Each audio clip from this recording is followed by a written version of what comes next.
Bom dia, meu querido irmão, minha querida irmã, da nossa classe de preparo, classe Catecúmenos. Hoje nós estamos na lição 7. Nós vamos aprender sobre a ceia do Senhor e o batismo. Mas o que vem a ser a ceia do Senhor? Para que serve, né? Então, nós precisamos estar espiritualmente saudáveis e os membros da igreja precisam entender e participar da ceia do Senhor e dos dízimos como uma parte regular da vida cristã. Então isso é básico na vida da igreja. Bíblicos, nos ensinos bíblicos nós vamos estudar sobre a ceia do Senhor e sobre o dízimo. A ceia do Senhor. Antes de Jesus morrer na cruz, ele chamou seus discípulos para se reunir e participar de um jantar memorial especial. Isso é chamado de comunhão ou ceia do Senhor. Em 1 Coríntios, capítulo 1, nós vamos observar isso. 1 Coríntios capítulo 1, nós vamos ver o que o apóstolo Paulo diz.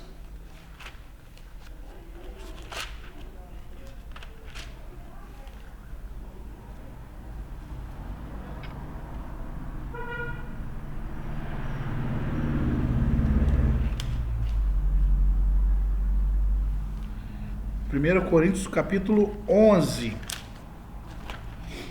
Na revista aqui está marcado o 1, mas vamos ver o 11. A partir do verso 23, vai dizer assim, ó. Porque eu recebi do Senhor o que também vos entreguei, que o Senhor Jesus, na noite em que foi traído, tomou o pão e, tendo dado graças, o partiu e disse: Isto é o meu corpo, que é dado por vós, fazer isso em memória de mim. Por semelhante modo, depois de haver ceado, também tomou o cálice, dizendo: Este é o cálice da nova aliança no meu sangue. Fazer isso todas as vezes que o beberdes em memória de mim. Porque todas as vezes que comerdes este pão e beberdes o cálice, anunciais a morte do Senhor até que ele venha. Por isso, aquele que comer o pão ou beber o cálice, indignamente será réu do corpo e do sangue do Senhor. Examine-se, pois, o homem a si mesmo, e assim coma o pão e beba do cálice. Pois quem come e bebe sem discernir o corpo, come e bebe juízo para si. Então, o que vem a ser a ceia do Senhor? A ceia do Senhor é um memorial, ou uma recordação. Jesus vai dizer: fazer isto em memória de mim. Então, cada vez que nós, crentes, participamos da ceia do Senhor, nós devemos recordar do sacrifício de Jesus lá na cruz, realizado há mais de 2000 anos atrás. Então, Jesus não morre outra vez a cada ceia ou memorial que se realiza. Ele morreu uma vez só. Em relação à morte de Cristo, nós vamos poder entender em Hebreus 7:27 que o propósito da ceia do Senhor é lembrarmos sua morte e não uma nova realização dessa morte. Cristo morreu uma vez só em favor de mim e de você, para que pudéssemos ter a acessibilidade à vida eterna, porque somente em Jesus podemos obter a salvação. Então, o pão, primeiro elemento. Então, nós lemos agora, em 1 Coríntios 11, no verso 24, vai falar que o pão é transformado no corpo de Cristo na ceia. Não é isso, né? Nós vamos ver que Jesus, ele vai usar o pão como o meu corpo de uma maneira que ele usa, que ele é a porta, que ele é o caminho, que ele é a água da vida. O pão não se converte no corpo de Cristo, mas simboliza o seu corpo sacrificado, castigado. Então, o segredo para a ceia do Senhor se encontra nas próprias palavras de Jesus: fazer isto em memória de mim. Então, é um culto de recordação. Devemos nos recordar do grande preço que Jesus pagou quando ele ofereceu o seu corpo para sofrer a tortura e a morte na cruz. Então, o pão partido nos lembra o seu corpo sacrificado. Então, a nossa salvação é possível pelo seu sacrifício na cruz. Então, o pão é o símbolo do seu corpo. O segundo elemento da ceia que nós vamos conhecer nessa manhã é o cálice. O cálice é o fruto da videira, a uva. Então, a Bíblia vai nos dizer no verso seguinte, o 24, 25, 1 Coríntios 11, 25, que o suco de uva é um símbolo do seu sangue. É para recordarmos que Jesus derramou o seu sangue por nós e deu sua vida por nós, em favor de nós. Ele morreu por todos. Ele não fez acepção de pessoas, ele não determinou um certo tipo de grupo, mas ele vai morrer por toda a humanidade, tá bom? Então a ceia do Senhor é um culto memorial especial instituído por Cristo. O propósito da ceia é lembrar ao crente que a morte de Cristo é o recurso da salvação e o poder da vida. Também a ceia é para nos lembrar que Jesus virá outra vez. Ele vai selar a nova aliança até que ele venha. Então nós aguardamos ansiosos como igreja do Senhor, a sua noiva, a vinda do noivo, o retorno, o regresso de Jesus Cristo para nos buscar. Quem pode participar da ceia do Senhor? Então, nós podemos observar que Paulo dá instruções sobre a ceia do Senhor. E essa ceia era para os crentes da igreja de Corinto. A ceia é para a igreja. Somente os crentes que forem batizados podem participar dela. Nós aprendemos nas lições anteriores que o batismo ele é realizado por imersão e ele vai vai acessar, então, o irmão, agora membro da igreja. Então, como membro da igreja, tendo seus direitos e deveres, de acordo com o estatuto e o regulamento da igreja, ele agora participa da ceia do Senhor, que é uma das ordenanças, é o batismo e a ceia do Senhor. Então, quando a igreja deve celebrar a ceia do Senhor? Então, 11:25, né, vai observar bem isso. Todas as vezes é a frase enfática nesse versículo. Não há uma instrução na Bíblia quanto às vezes que deve celebrar a ceia do Senhor. Cada igreja deve decidir com que frequência ela deve ser observada. Quem deve presidir a ceia do Senhor? Geralmente quem preside esse culto é o pastor. Se a igreja não tem pastor, outro membro da igreja pode ser indicado para dirigir o culto. Não é necessário ter grau especial de educação ou título religioso para que uma pessoa dirija o culto, mas o pastor ou a pessoa designada pode pedir a alguns membros que distribuam os elementos da congregação. Mas isso é destinado, como realizamos aqui na nossa igreja. O pastor ministra a ceia juntamente com os diáconos que servem a mesa, nós vamos chamar da mesa do Senhor, né? Que vai servir a igreja, os irmãos, para pegar os elementos. Então nós temos o pastor e os diáconos que vão auxiliar ali na celebração da ceia do Senhor. Agora vamos falar sobre o dízimo. É um tema muito relevante também, bem atual, né, que precisamos tratar.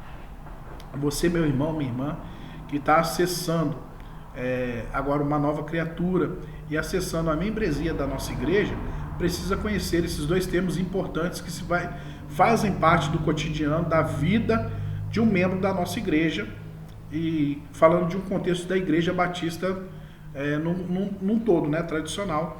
E creio que as demais denominações, eu estou falando de denominação que eu conheço, que eu vivo, e eu creio que as demais denominações também seguem essa mesma linha de pensamento e raciocínio, biblicamente falando, tá? Então, dízimo. A prática do dízimo e das ofertas se vê tanto no Antigo como no Novo Testamento. Se nós observarmos Gênesis 14:20, 28:22, dízimos são os 10% de todas as entradas para o crente, e isso é somente o princípio de uma forma de vida. Há muitos crentes que dão mais do que o dízimo na igreja. Por que um crente deve dizimar? Primeiro, pela natureza de Deus, nosso Pai, e de Jesus, nosso Salvador e Senhor. O espírito de dar nasceu no coração de Deus, desde o início da criação. Deus tem sido um Deus generoso. Ele deu ao homem a luz, as plantas, os animais e a vida. No Antigo Testamento, nós vamos observar que ele deu ao povo judeu privilégios e responsabilidades. Ele deu a lei para ajudar o homem a viver uma vida melhor. Por último, ele deu o melhor, como registrado já em João 3,16, porque Deus amou o mundo de tal maneira que deu o seu Filho unigênito para todo aquele que nele crê, não pereça, mas tenha vida eterna. Então, assim como Deus é um Deus que ama e dá, nós, como seus filhos, desejaremos de uma forma natural seguir o seu exemplo. Então, em relação aos cristãos generosos, nós podemos ler em 2 Coríntios 8, versículo 8 e 9. Está abrindo aqui com os irmãos? 2 Coríntios 8, verso 8 e 9, vai nos dizer assim, ó. Não vos falo na forma de mandamento, mas para provar pela diligência de outros a sinceridade do vosso amor. Pois não conheceis a graça do nosso Senhor Jesus Cristo, que sendo rico, se fez pobre por amor de vós, para que, pela sua pobreza, vos tornasseis ricos. Amém? 2 Coríntios, capítulo 8, verso 8 e 9. Então, o crente deve dizimar porque tem recebido muito. Então, 2 Coríntios 8, 7, Deus nos tem abençoado de muitas maneiras, tem recebido a vida eterna. Temos recebido bênçãos diariamente, tanto material como espiritual. Receber generosamente e não dar generosamente é ingratidão e egoísmo. O dízimo é a forma básica de Deus, que Deus tem planejado para que os seus filhos demonstrem seu amor e gratidão. Terceiro, o crente precisa dizimar porque é necessário que ele lembre que toda a nossa vida e bens pertencem a Deus. Se nós lemos a Bíblia em 1 Coríntios 6, 19, Salmos 24, 1 e Ageu 2, 8 e 9, tudo que temos pertence a Deus. Quando convidamos Cristo para entrar na nossa vida, pedimos a Ele que fosse o nosso Salvador e também o nosso Senhor, o Senhor da nossa vida. Isso quer dizer, da nossa casa, do nosso carro, do nosso dinheiro, da nossa propriedade, do nosso negócio e etc. Tudo controlado por Cristo. A Deus não só pertence os 10%, mas os 100%. Deus não permite que usemos e abusemos das suas posses. Nosso dízimo e oferta semanal ou mensal nos lembra que tudo pertence a Deus. Se nós temos um 100%, nós damos apenas 10%, ou melhor, devolvemos, nós ficamos com 90%. Olha só como é que Deus é bom, né? Por essa razão que Paulo vai falar sobre a oferta regular de cada membro, né, de cada domingo, em 1 Coríntios 16, 2. Deixa eu ler aqui. 1 Coríntios 16, 2. Vai dizer assim, ó. No primeiro dia da semana, cada um de vós põe a parte em casa conforme a sua prosperidade e vá juntando, para que não se façam coletas quando eu for. Então, é importante esse tema, tá? Então, o crente precisa dizimar porque é necessário, lembrando que isso compete ao Senhor. Então, Deus é Deus de nosso dinheiro e nossos bens. Quando tivermos certeza disso, teremos o cuidado de buscar a vontade de Deus, de quando e como manejar e administrar o nosso negócio, e como usar os 90% restantes. Eu gosto de dizer aqui na igreja, que quando a gente entrega e faz a entrega do dízimo, da oferta, nós somos muito mais do que abençoados, né? 90% ele se expande e ele cresce de uma tal forma que chega a sobrar. Então, quarto ponto de observação que nós podemos tirar dentro do dízimo é que o crente deve dizimar porque a Bíblia diz que deve fazê-lo. Não sou eu, não sou os pastores, mas é o Senhor e é a palavra do Senhor que vai dizer isso. Note que Paulo usa uma oração no imperativo 1 Coríntios 16, 2. Se nós lemos também Malaquias 3, 10 e Mateus 23, 23, nós vamos observar isso. Tá ok? É bíblico. Então o crente deve dizimar. Quinto ponto. Deve dizimar porque é o plano de Deus para sustentar o trabalho da igreja. 2 Coríntios 9, 12. 1 Coríntios 16, 2, como acabamos de ler. Malaquias 3, 10. De maneira, a igreja consegue seu material de ensino. De que maneira? Seu material de ensino, as bíblias, inários, etc. Através dos dízimos e das ofertas dos membros. De que maneira a igreja se fale para se construir um edifício para adorar a Deus? Através do dízimo e das ofertas dos irmãos. De que forma a igreja consegue dinheiro para o sustento do seu obreiro ou pastor? Através dos dízimos e das ofertas de seus membros. De que maneira a igreja pode suprir as necessidades dos seus membros? Através dos dízimos e das ofertas dos seus membros. De que forma a igreja pode cumprir as suas obrigações missionárias em compartilhar o evangelho em outros lugares? Através dos dízimos e ofertas dos seus membros. Então, naturalmente, uma igreja pequena ou recém-construída não pode fazer tudo isso que foi dito acima de forma imediata. Então, uma igreja, em seu início, começa devagar, de forma gradual, e vai desenvolver programas que satisfaçam esses itens importantes, enquanto ao mesmo tempo vai proporcionando outras coisas também necessárias.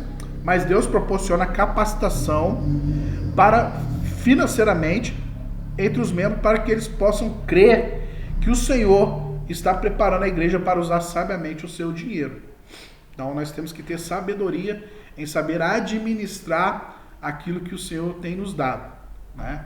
Então a igreja não é um lugar de se juntar dinheiro, a igreja não é um lugar que os seus recursos recebidos é usado de qualquer forma, existe um relatório, existe uma prestação de conta, tudo é feito de acordo com a autorização dos membros, como corpo, como igreja, na nossa forma de governo. A Igreja Batista ela é congregacional democrática, então a congregação decide a melhor forma de uso do seu orçamento, das suas entradas, tá bom? Quem deve dizimar? Então, 2 Coríntios 9:7, 1 Coríntios 16:12 vai falar que a resposta é clara. Todo crente deve dizimar. Qual idade? Quando uma pessoa suficientemente amadurecida para nascer de novo, tomar uma decisão ao lado de Cristo, ela também já é capaz para dizimar. Isso inclui as crianças, adolescentes, jovens, adultos. Todos os membros têm esse compromisso de estar dizimando e entregando o seu dízimo e a sua oferta. Quando deve se entregar o dízimo? Paulo vai orientar, né, na carta aos Coríntios que todo tempo é o tempo de entregar, mas especificamente nos domingos. Então, quando nós celebramos o culto ao Senhor no domingo, nós abrimos um espaço de entrega de dízimos e ofertas. É muito sábio seguir essa prática, porque às vezes é mais fácil fazê-lo semanalmente do que mensalmente. A disciplina de dar regularmente é necessária para a maioria das pessoas. Onde se deve dar o dízimo? Todas as vezes que o apóstolo Paulo falou de dízimo e oferta, ele está falando em relação à igreja. Então, Malaquias nós vamos ler: trazei todos os dízimos à casa do Senhor, ao templo. Em nossos dias isso corresponde à igreja, sendo que a responsabilidade de evangelizar o mundo tem sido dada à igreja. É razoável crer que o sustento financeiro do programa de alcance seja através da igreja. Todos os dízimos e ofertas devem ser trazidos para a igreja local. Então, outras organizações podem ser muito boas, mas não pode substituir a igreja. Então, nós concluímos, né, e aprendemos nessa manhã sobre dízimos e também sobre a celebração da ceia do Senhor. E concluindo aqui nosso pensamento sobre dízimos, nós vamos ver na nossa revista, na página 42, que lendo Malaquias 3, de 6 a 12, nós vamos aprender o seguinte, que Deus não muda. A nação judaica esqueceu-se de Deus e que eles eram culpados de ter roubado a Deus. Estavam sendo amaldiçoados por não entregar o dízimo ao Senhor. Devemos entregar todos os dízimos ao Senhor, porque Deus promete bênção ao que entrega os dízimos. E encerra a nossa participação nesse momento, que você possa estar lendo 2 Coríntios 9, de 6 a 8, que cada um possa ter claridade em seu coração. E eu gostaria de encerrar lendo essa passagem, 2 Coríntios 9, de 6 a 8, vai dizer assim, 9, de 6 a 8.